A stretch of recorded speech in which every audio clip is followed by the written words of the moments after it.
ہمارے نبی صلی اللہ علیہ وسلم کا اخلاق انسانی زندگی میں ہمہ جہت تبدیلی لانے کا تقاضا ہے کہ ایسے مواقع کی اصلاح پر توجہ دی جائے جہاں عفو و درگزر کا کوئی گزر نہیں ہوتا۔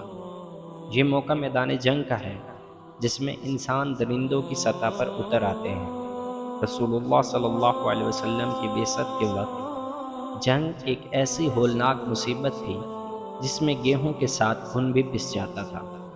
جنگ میں بربریت کا مظاہرہ کرنا بہادری اور فخر کی بات سمجھی جاتی تھی۔ اس کے علاوہ عرب جنگ کو وسیلہ معاش سمجھتے تھے۔ وہ اس بات کو معیوب جانتے تھے کہ 3 ماہ مسلسل بغیر جنگ کے گزر جائیں اور وہ مال غنیمت سے محروم رہیں۔ رسول اللہ صلی اللہ علیہ وسلم جنگ کو ناپسند کرتے تھے۔ عرب اپنے بچوں کے نام حرب رکھتے تھے۔ حضرت علی رضی اللہ عنہ نے اپنے ایک بیٹے کا نام حرب رکھا۔ آپ صلی اللہ علیہ وسلم نے اس کا نام بدل کر حسن رضی اللہ عنہ رکھ دیا۔ 8 میں جب آپ صلی اللہ علیہ وسلم مکہ معظمہ میں داخل ہوئے اور آپ صلی اللہ علیہ وسلم کی قیادت میں قبائل کی فوجیں اپنے اپنے سرداروں کی رہنمائی میں آگے بڑھ رہی تھیں، ابو سفیان یہ سارا منظر دیکھ رہے تھے۔ انصار کے علم بردار حضرت سعد بن عبادہ رضی اللہ عنہ تھے۔ انہوں نے ابو سفیان کی طرف دیکھ کر کہا، آج گھمسان جنگ کا دن ہے، آج کعبہ حلال کیا جائے گا۔ ابو سفیان نے یہ الفاظ سنے تو رسول اللہ صلی اللہ علیہ وسلم سے عرض کیا کہ حضور صلی اللہ علیہ وسلم نے سنا کہ سعد نے کیا کہا۔ آپ صلی اللہ علیہ وسلم نے جواب دیا کہ سعد رضی اللہ عنہ نے غلط کہا، آج کعبہ کی عظمت کا دن ہے۔ آپ صلی اللہ علیہ وسلم نے حکم دیا کہ حضرت سعد رضی اللہ عنہ کے ہاتھ سے علم لے لیا جائے اور ان کے بیٹے کو دے دیا جائے۔ رسول اللہ صلی اللہ علیہ وسلم نے مدینے کے 10 برسوں کے دوران جنگ کا تصور بدل دیا۔ دنیا کی تمام قوموں کی اخلاقیات کا اصل امتحان میدان جنگ میں ہوتا ہے، اور تاریخ گواہ ہے کہ میدان جنگ میں سب سے پہلے اخلاقی اقدار قتل کیے جاتے رہے ہیں۔ عرب تو خیر مشرک تھے، اس معاملے میں یہودیوں اور عیسائیوں کا کردار زیادہ داغدار رہا ہے۔ یہودیوں کو تو حضرت مسیح علیہ السلام نے سانپ اور سانپ کے بچوں کے ساتھ تشبیہ دی ہے۔ خود عیسائی بھی جنگ میں کسی اصول کے پابند نہیں رہے ہیں، بلکہ تاریخ کا طویل ترین خونی باب امن کے انہی علم برداروں کی خون ریزیوں سے مزین ہے، جنہوں نے پچھلے 2000 سال سے زمین کے چپے چپے پر تبلیغ کی ہے کہ مارنے سے مارا جانا بہتر ہے۔ عرب قبائلی برتری، عصبیت، مال غنیمت اور انتقام گیری کے لیے جنگیں لڑتے تھے۔ آپ صلی اللہ علیہ وسلم نے ان کی ذہنیت بدل دی اور جنگ کے بجائے جہاد کا پاک اور عرفہ تصور پیش کیا جو عبادت کی شان کے لیے ہے۔ آپ صلی اللہ علیہ وسلم نے ارشاد فرمایا کہ وہی لڑائی خدا کی راہ میں ہوگی جس کا مقصد ہو کہ اللہ کا بول بالا ہو جائے۔ جہاد کے آغاز سے اختتام تک ایک ایک قدم پر آنکھوں کے سامنے عبادت کا منظر آتا ہے۔ کوچ کے دوران راستے میں جہاں بلندی آتی، وہاں آپ صلی اللہ علیہ وسلم تکبیر بلند کرتے اور جب بلندی سے اترتے تو تسبیح کہتے۔ میدان جہاد میں آپ صلی اللہ علیہ وسلم سپہ سالار ہوتے تھے، لیکن لشکر اسلام کی تعداد پر بھروسہ کرنے کی بجائے اللہ تعالیٰ سے فتح و نصرت کی دعا کرتے رہتے تھے۔ میدان بدر میں پوری رات اللہ تعالیٰ کا شکر ادا کرتے رہے۔ فتح مکہ کے روز ایک مقام پر آپ صلی اللہ علیہ وسلم اپنی سواری پر اس طرح گردن جھکائے ہوئے تھے کہ آپ کی تھوڑی مبارک لکڑی کے کجاوے سے لگ جاتی تھی۔ مکہ میں داخل ہو کر ام ہانی رضی اللہ عنہا کے گھر میں 8 رکعت شکرانے کی پڑھی۔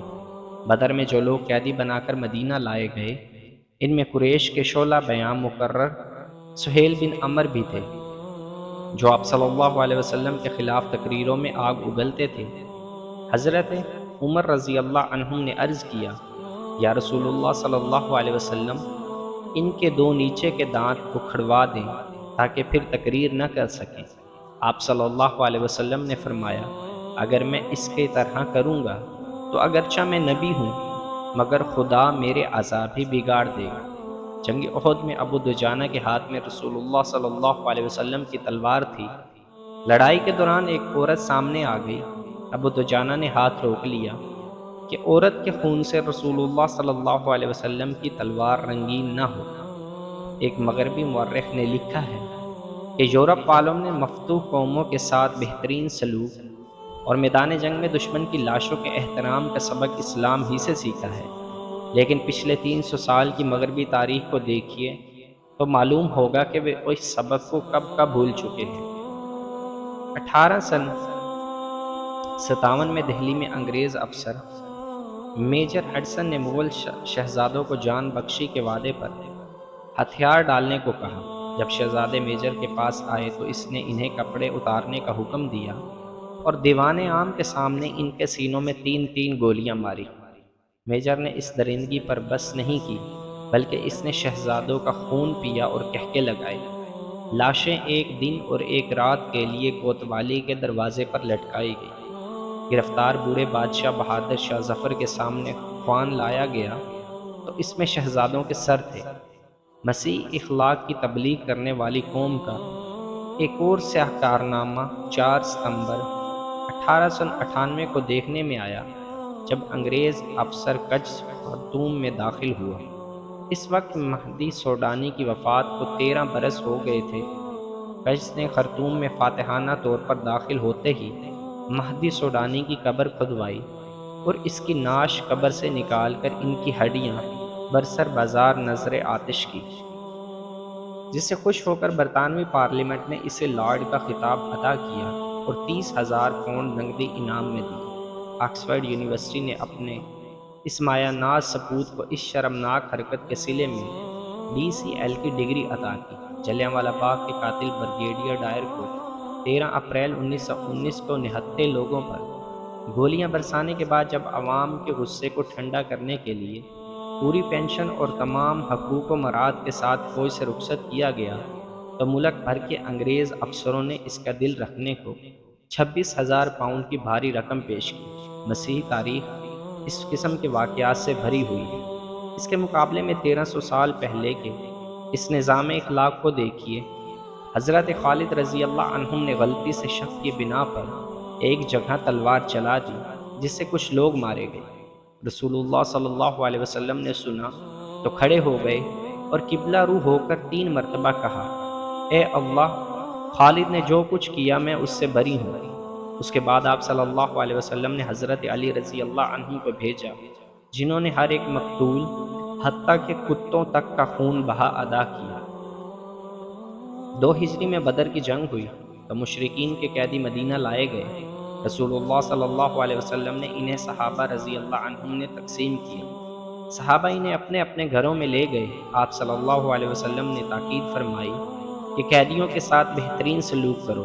صحابہ رضی اللہ عنہم نے ان کے ساتھ مہمانوں کا برتاؤ کیا۔ ایک قیدی کا بیان ہے کہ میں انصاریوں کے گھر میں قید تھا، وہ لوگ صبح یا شام کو روٹی مجھے پیش کرتے اور خود کھجور کھا کر گزارا کر لیتے۔ میں شرمندہ ہوتا اور روٹی انہیں دیتا، لیکن وہ ہاتھ بھی نہیں لگاتے۔ 8 ہجری میں حنین کا واقعہ ہوا تو حوازن کے 6,000 جنگی قیدی آپ صلی اللہ علیہ وسلم کے قبضے میں آئے۔